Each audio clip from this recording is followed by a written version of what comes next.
అవుతుందంటే ఇప్పుడు 11 సంవత్సరాలు ఉన్నామని చార్జ్ షీట్ లో మెన్షన్ చేశారు కదండి. ఈ రకంగా వచ్చి ధర్నా చేయడం ఏంటి? ఇంటి దగ్గరకు వచ్చి నన్ను అటాక్ చేశారండి, మొలెస్ట్ చేశారు, నా ప్రైవేట్ పార్ట్స్ అంతా మొలెస్ట్ చేశారు. 15 మంది వచ్చారు, వాళ్ళందరూ పోలీసులు తీసుకెళ్లారు వాళ్ళని. అంటే మేము ఇంట్లో ఉండడానికి వచ్చాము, ఇది రాస్తారు ఇల్లు కదా, ఆయన కట్టుకుంటాడని చెప్పేసి వాళ్ళ పేరెంట్స్ అంటున్నారు. ఇప్పుడు 15 సంవత్సరాలు నేను ఉన్నా కదండి. ఈ రోజున సడన్ గా వచ్చేసి రాస్తారు ఇల్లు అని చెప్పి వచ్చిన వాళ్ళు డైరెక్ట్ గా వాళ్ళిద్దరు రాలేదండి. 15 మంది మనుషుల్ని తీసుకొని వచ్చారు. నేను ఒక 8 మంది ఆడోళ్ళు ఉన్నారు. వాళ్ళు వచ్చి నా పైన అటాక్ చేశారు. అటాక్ చేసి నన్ను పై నుంచి మెయిన్ గేట్ వరకు జుట్టు పట్టుకొని లాక్కొని వెళ్ళారు. అప్పుడు పోలీసులు వచ్చారు, పోలీసులు చూసారు అదంతా. మీరు కూడా డాగ్స్ ఏదో వదిలేరని చెప్పేసి వాళ్ళు చెప్తున్నారు. ఎవరు వదలేదు, అందరు లోపటే ఉన్నారు. ఎదురింటి సీసీటీవీ వాళ్ళది కూడా ఫుటేజ్ ఉంది. 15 మంది వాళ్ళు దాడి చేశారండి. అంకుల్ అంటే ఇక్కడ కూర్చున్నారు. అంటే ఏం చెప్తున్నారు వాళ్ళు, ఎందుకు దాడి చేయాల్సి వచ్చింది? నన్ను ఇంట్లో నుంచి పంపించాలి అన్నది ఒకటే ప్లాన్ అండి. మరి కోర్టులో ఉంది కదా కేసు, ఈ రకంగా పంపించేది ఏంటి? నేను రాజధాని మీద కేసు పెట్టినప్పుడు అంకుల్ ఆంటీ అని వెళ్ళి తలుపు కొడితేనే చంపడానికి వచ్చాను అని మాట్లాడారు. ఇప్పుడు చేసే మరి దాడి, దీన్ని ఏమంటారు? అంటే వాళ్ళు కూడా మేము ఇంట్లో ఉండడానికి వచ్చామని చెప్పేసి అంటున్నారు. మరి వాళ్ళు ఇంట్లోకి వస్తే మీరు ఎందుకు యాక్సెప్ట్ చేయట్లేదు వాళ్ళని? డోర్ ఎందుకు నాక్ చేశారని చెప్పేసి చెప్తున్నారు వాళ్ళు. 15 మంది వచ్చారండి, 15 మంది నన్ను అటాక్ చేశారు. సీసీ కెమెరా పగలు కొట్టేశారు, డోర్లన్నీ పగలు కొట్టేశారు. నార్మల్ అసలు లేదు. నేను వాళ్ళు ఇక్కడ కింద కూర్చున్నప్పుడు అంకుల్ ఇదంతా ఆపమనండి అన్నా కూడా ఆపలేదు. ఇప్పటికీ రాజస్థాన్ వస్తే మీరు వెల్కమ్ చెప్తానంటున్నారు, మరో పక్క రాజస్థాన్ కోర్టులో మీట్లు ఎక్కిస్తానంటున్నారు. అంటే ఎలా చూడండి, రెండు రకాలుగా మాట్లాడుతున్నారు. అంటే మరి నేను కేసు పెట్టానండి, అతనికి ప్రేమ లేదేమో, నాకుంది. తను మళ్ళీ పని చేసుకుంటాడు, నార్మల్ అవ్వాలి అని చెప్పి మీడియా వేదికగానే నేను సారీ చెప్పాను, పని చేసుకోవాలని. సారీ రా చిన్నోడా, కాళ్ళు పట్టుకొని సారీ చెప్తాను అని. కేసు వెనక్కి తీసుకుంటానని చెప్పాను. లోక్ అదాలత్లో వేసాము. మరి అలా ఏమైనా కాంప్రమైజ్ కి మాట్లాడొచ్చు కదండి. దాడి ఏంటిది?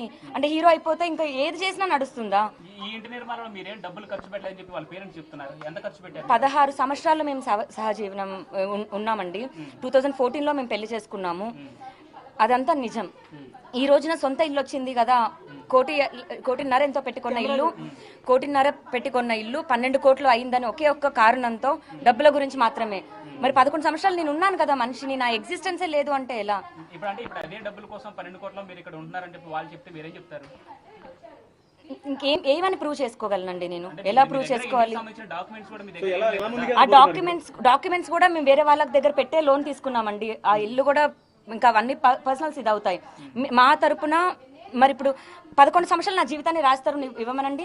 నన్ను ఎలా అయితే తీసుకొచ్చాడో నన్ను తీసుకెళ్లి మా పేరెంట్స్ అప్పచెప్పమనండి, నేను వెళ్ళిపోతాను. ఖచ్చితంగా రాస్తారు, కోర్టు మెట్లు ఎక్కిస్తానండి.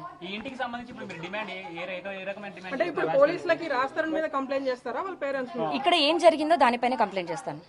ఆల్రెడీ మీరు ఒకసారి రాస్తానికి సారీ చెప్పారు, దాని తర్వాత రెస్పాన్స్ వచ్చిందా మీకు? ఈ రకమైన రెస్పాన్స్ అండి. నేను పబ్లిక్ గా నేను సారీ చెప్పి నీ పనే నువ్వు చూసుకోపోని నేనే వెళ్ళిపోతాను అని పబ్లిక్ గా నేను చెప్పిన తర్వాత ఈ రకమైన దాడి.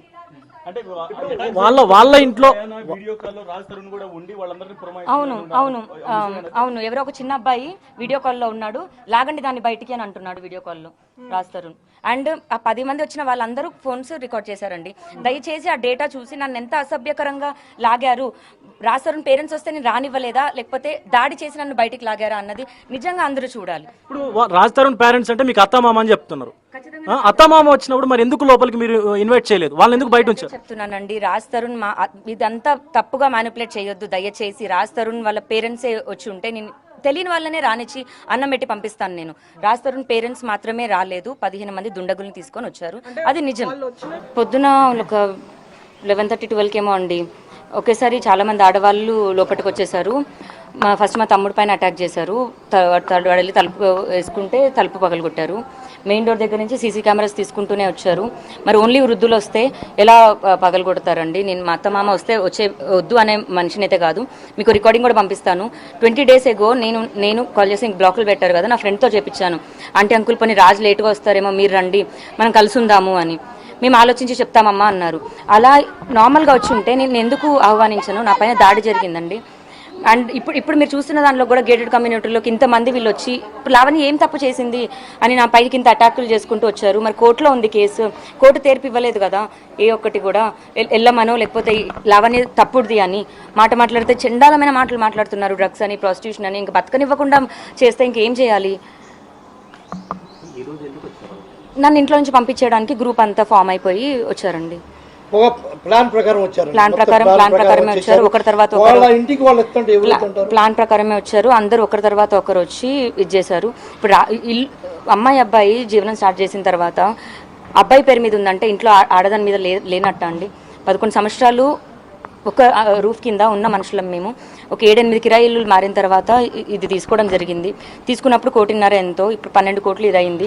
ఏదో లావణ్య మొత్తం తినేస్తుంది ఇది అన్న దగ్గర ఇది అయిపోయింది. మరి లావణ్య వారు లేకపోతే రాస్తారు మరి ఎలా ఇదయ్యాడు.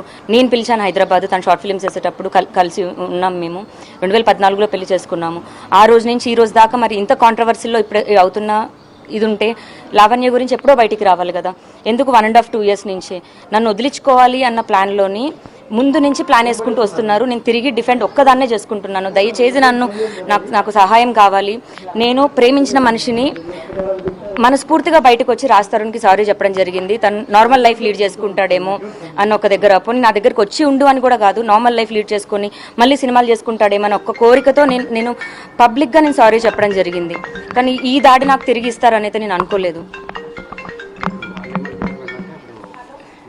ఎక్కడో కిరాయింట్లో ఉంటున్నాము, మా సొంతం ఇల్లు ఉండాలి కిరాయిలు ఎందుకు మీరు ఉన్నారని తెలుసు, కానీ చాలా పోర్షన్స్ ఉన్నాయి కదా, ఒక పోర్షన్లో మేము ముందు వచ్చాను. నార్మల్గా వచ్చి ఉంటే నిజంగా నేను రానిచ్చేదాన్నండి. కబ్జా చేసుకొని దీన్ని పంపించేయాలి అన్నది వచ్చారు. మీరు నిజంగా సెక్యూరిటీ చూశారు, అందరూ చూశారు. నన్ను ఇంట్లో నుంచి గేట్ వరకు లాక్కొని తీసుకెళ్లారు.